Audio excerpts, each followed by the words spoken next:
The Supreme Court en banc denies the request of Senator Antonio Trillanes for a temporary restraining order on Proclamation 572. The denial of the petition is primarily based on President Rodrigo Duterte's acknowledgement that no arrest will be made without a warrant issued by the trial courts. Trillanes will not be apprehended, detained, or taken into custody without the warrants from the regional trial courts. There is no extreme and urgent necessity for the court to issue an injunctive relief, considering that the respondents have acknowledged Senator Trillanes' right to due process. The attention now shifts back to the two Makati courts.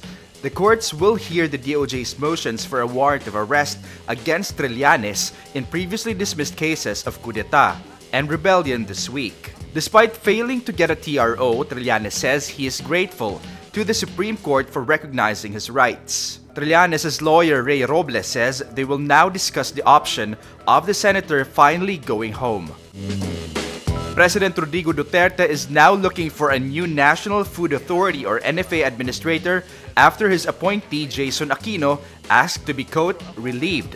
Duterte announces this during his interview with Chief Legal Counsel Salvador Panelo Tuesday, September 11.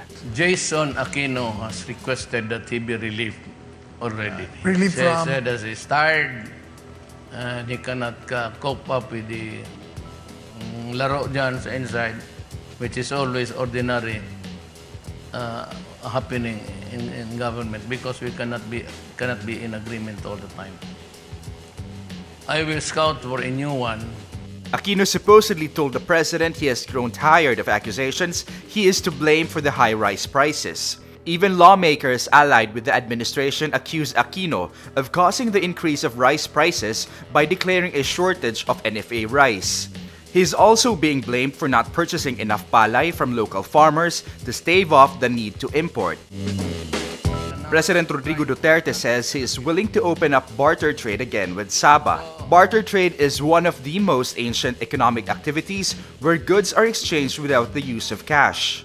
But if worse comes to worse, I will open Sabah. Ayan talaga, free for all na. Busog lahat. Mura. He echoes Agriculture Secretary Manny Piñol's earlier statements that Zamboanga, Basilan, Sulu, and Tawi-Tawi enjoy cheap rice because of rice from Malaysia entered freely. Rice prices soared to new highs in fourth week of August. More American teenagers prefer communicating via text instead of meeting face-to-face. According to a study by Common Sense Media, some 35% of kids aged 13 to 17 years old say they would rather send a text than meet up with people. The last time the media and technology-focused nonprofit conducted such a survey in 2012, meeting face-to-face hit 49%, far ahead of texting's 33%. The study notes more than two-thirds of American teens choose remote communication, including texting, social media, video conversation, and phone conversation. In the 6-year span between the two studies, the proportion of 13 to 17-year-olds with their own smartphone increased from 41% to 89%. Olivia Newton-John, the Australian singer who found worldwide fame in the hit movie Grease, reveals she has been diagnosed with cancer for the third time.